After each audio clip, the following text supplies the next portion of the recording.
Kan saya memberi sepatah dua kata sama ada melalui petua ataupun nasihat. Sebenarnya saya telah baca banyak kali peraturan mesyuarat ni. Terdapat banyak peraturan-peraturan mesyuarat yang kita tak ikuti sebenarnya.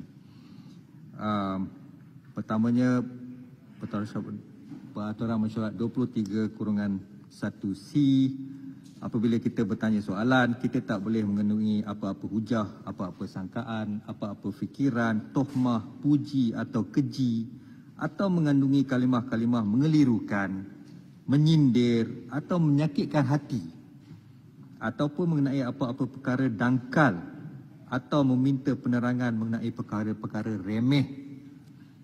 So, selalu sangat saya dengar, tapi saya bagi leeway sebab saya pun budak baru. Kalau saya ketatkan sangat, maka banyak yang komplain. Tapi itu peraturan mesyuarat, peraturan untuk kita semua.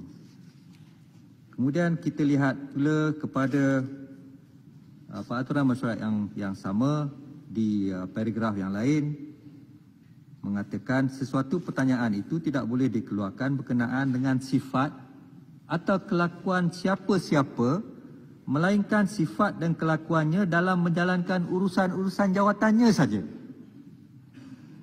Tapi banyak kali juga saya dengar perkara yang lain mengenai sifat-sifat yang bukan mengenai sifat di dalam jawatan dikeluarkan dan diperbahaskan bukan sekali, malah banyak kali. Bila ditegur, ditarik balik, tapi dibuat semula. So itu macam intentional. Saya rasa itu pun kita perlu perhatikan. Itu skill Datuk Pertua. Ya, skill. Ya. Tapi kalau saya hukum itu pun skill juga. Ya. Kemudian sesuatu pertanyaan yang menuduh atau yang membayangkan tuduhan. So meaning yang tersurat dan yang tersirat lah. So kita menyindir itu kita implied, menuduh ataupun yang membayangkan tuduhan terhadap sifat diri seseorang itu. Tak boleh sebenarnya. Semuanya ada dalam peraturan. Kalau boleh yang berhormat ambil sedikit masa untuk baca peraturan tu, will be very helpful sebenarnya, dengan izin. Kemudian of course kita ada menjadi satu kesalahan untuk menggunakan bahasa kurang sopan, biadab atau membuat pernyataan yang seksis. Kemudiannya seseorang ahli tidak boleh mengeluarkan sangkaan jahat ke atas sesiapa-siapa ahli lain. So kalau kita kata pencuri, pengkhianat, petualang dan sebagainya, kecuali kalau perkara itu boleh dibuktikan secara fakta, saya rasa tidak kita boleh bercakap di dewan ni. Ya. Kerana mengikut peraturan-peraturan mesyuarat juga, seorang ahli itu adalah bertanggungjawab untuk memastikan apa yang beliau katakan di dewan ini adalah satu fakta. Ya. Kemudian di dalam apa-apa perbahasan tidak boleh disebutkan sekali lagi kelakuan atau sifat siapa-siapa ahli-ahli parlimen atau siapa-siapa pegawai kerajaan selain daripada kelakuan pada menjalankan urusannya saja. So sifat semasa menjalankan urusan dia saja. Dia pecah amanah ke semasa menjalankan urusan, itu boleh. Tapi sebagai sifat peribadi tak boleh. Yang ini yang penting, yang ini yang selalu orang banyak kali saya lihat dilakukan. Pengurusi boleh tidak membenarkan mana-mana ahli meminta penjelasan sekiranya didapati bahawa majlis mesyuarat tidak mempunyai masa yang secukupnya. So saya pun telah banyak kali pesan, kalau masa tak cukup, tak perlulah menyoal dan meminta penjelasan yang tambahan lagi apabila perkara itu tak ada kena-mengena dengan isu yang sedang diperbahaskan. Tidak mempunyai masa yang secukupnya untuk menyelesaikan urusannya, atau, ini penting, jika pengurusi mempercayai bahawa niat ahli yang meminta penjelasan adalah semata-mata untuk mengacau ahli yang sedang bercakap. Ingat tu Arau. Itu Arau selalu kacau ni. Ingat tu balik. Itu jelutong. Jelutong. okey. Saya rasa Arau dengan balik kuat lah.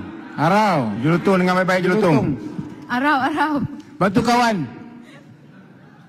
Jadi kita nampak kedua-dua pihak menuduh antara satu sama lain. Jadi siapa yang betul bersalah, guilty tu, siapa makan cili dia lah rasa pedas.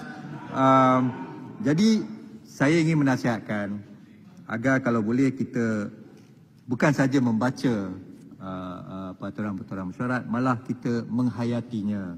Marilah kita adakan persidangan di dalam Dewan ini dengan harmoni, dengan kualiti debat, kualiti perbahasan yang baik, yang memperdebatkan, yang membahaskan isu-isu yang berkenaan mengenai sesuatu usul itu, agar kita memanfaatkan masa kita di sini.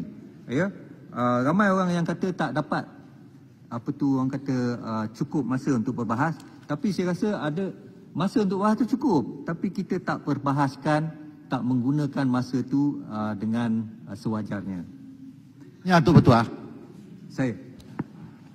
Pada perkiraan Datuk Pertua, adakah selama kami berdebat ini ada kualiti ataupun kurang kualiti? Boleh saya jawab secara bertulis tak? Saya tiru Yang Berhormat Menteri kita. Al-Ahli Yang Berhormat, sidang mesyuarat kedua penggal ketiga Parlimen ke-14 2020. Datuk yang kulai. Saya. Ya, saya nak minta bantuan daripada Datuk Yang di-Pertua, kerana semasa sesi jawab ataupun pembahasan, banyak isu yang dijanji oleh Menteri atau Timbalan Menteri untuk memberi jawapan bertulis kepada kami. Sekarang hari terakhir. Handset saya menunjukkan bahawa pada 3 hari bulan Ogos, Timbalan Menteri Pendidikan janji untuk memberi jawapan bertulis. Sampai hari ini tak dapat. Jadi bagaimana kita nak pastikan bahawa ahli-ahli parlimen bolehlah menjalankan tugas dengan lancar. Jadi saya rasa ini pun kita perlu dapat jaminan dan juga bantuan daripada Datuk Speaker untuk memastikan di sebelah sana, terutamalah menteri-menteri, timbalan-timbalan, untuklah memberilah jawapan kepada kami secepat mungkin. Hari ini sudah hari terakhir. Menteri, sama juga Speaker, sama juga Timbalan Menteri Pengangkutan belum lagi bagi jawapan bertulis, dan juga yang lain-lain lah. Terima kasih. Tuan Yang di-Pertua, segambut nak membangkitkan bahawa walaupun kita mendapat jawapan bertulis, Tuan Yang di-Pertua, dia bawa tajuk apa? Jawapan. Dalam bahasan bawa tajuk apa sekarang? Bertanyalah. Ini kira hal-hal lain lah, Arau. Hal-hal lain. Kalau Yang Berhormat boleh bagi itu, bagi kebenaran soal 5 minit untuk Dialog. Kalau tidak nanti tak habis. Saya juga 22 bulan PS memerintah, tidak ada jawapan dibagi pada saya. Saya nak beritahu. Tapi sekarang ni ada juga jawapan yang dibagi. Masalahnya Arau tak baca. Bagus. Dia dah bagi dah, Arau tak baca. Sekarang saya minta masa 5 minit untuk... Cuba baca, Arau. Buka. Sila, saya nak akhirkan perkara ini. Tak apa, Segambut.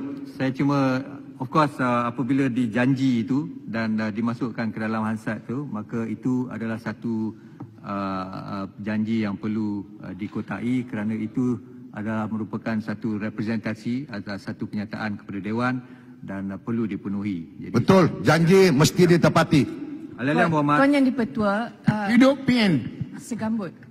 Saya bukan nak bangkitkan isu mereka tak bagi jawapan bertulis. Ini bagi jawapan bertulis tetapi tidak menjawab soalan. Kita tanya A, dia jawab B. Jadi ya, itu kampur dulu. Saya punya soalan, dia pun tidak jawab bertulis. Terima kasih. Tuan Yang Pertua. Saya cukup. Saya punya Tuan Yang Pertua. ini tak dapat jawapan. Tuan Yang Pertua. Ya. Dulu yang lama. Mengenai jawapan bertulis itu memang kita harus berikan. Pada masa yang sama saya juga minta sewaktu saya menjadi backbencher ni ada jawapan yang saya minta 2 tahun pun sehingga sekarang yang belum diberikan oleh mantan menteri, minta menteri. Itu memang setuju. Jadi begini, kita mulakan satu titik dan satu tahap yang baru. Mulai sekarang mari kita penuhi semua apa yang kita janji Buka di buku dalam baru Dewan, lah. di dalam Dewan, ya. Yang lepas tu saya bukan yang di-Pertua pada waktu tu, jadi saya pun tidak boleh berbuat apa-apa. Ahli-ahli Yang Berhormat semua. Jumpa masa pilihan raya lah. Ahli-ahli Yang Berhormat semua, sidang mesyuarat kedua penggal ketiga Parlimen ke-14 2020 telah berlangsung selama 25 hari mulai hari Isnin 13 Julai 2020 hingga hari ini, hari Khamis 27 Ogos 2020. Seperti mana semua ahli yang berhormat sedia maklum, persidangan kali ini dilaksanakan ketika seluruh dunia termasuk Malaysia sedang menghadapi penularan wabak COVID-19. Urusan Parlimen pada mesyuarat kali ini telah melalui new norm atau norma baru bagi mengekang penularan wabak ini. Saya sebagai Yang di-Pertua dan mewakili kedua-dua timbalan saya ingin merakamkan ucapan setinggi-tinggi terima kasih kepada semua ahli-ahli yang berhormat yang telah memberi kerjasama bagi membolehkan perjalanan Majlis Mesyuarat dapat disempurnakan sepanjang tempoh 25 hari ini.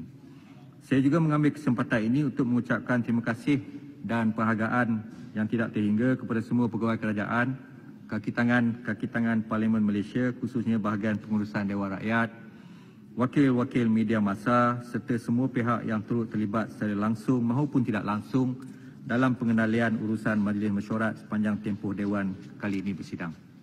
Ahli yang berhormat, saya turut ingin mengucapkan selamat Hari Kebangsaan yang akan disambut pada 31 Ogos 2020 dan juga selamat Hari Malaysia yang disambut pada 16 September 2020 kepada semua ahli-ahli yang berhormat dan warga Parlimen Malaysia. Saya juga ingin menasihatkan semua ahli yang berhormat untuk sentiasa mematuhi SOP yang dikeluarkan kerajaan agar kita sama-sama dapat mengekang penularan wabak COVID-19 yang masih belum ada kesudahan ini.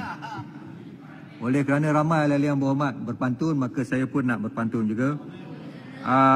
Biduk berlalu di Tasik Chini, redup di payung awan mega, ternyata cukup sampai di sini mesyuarat kedua penggal ketiga.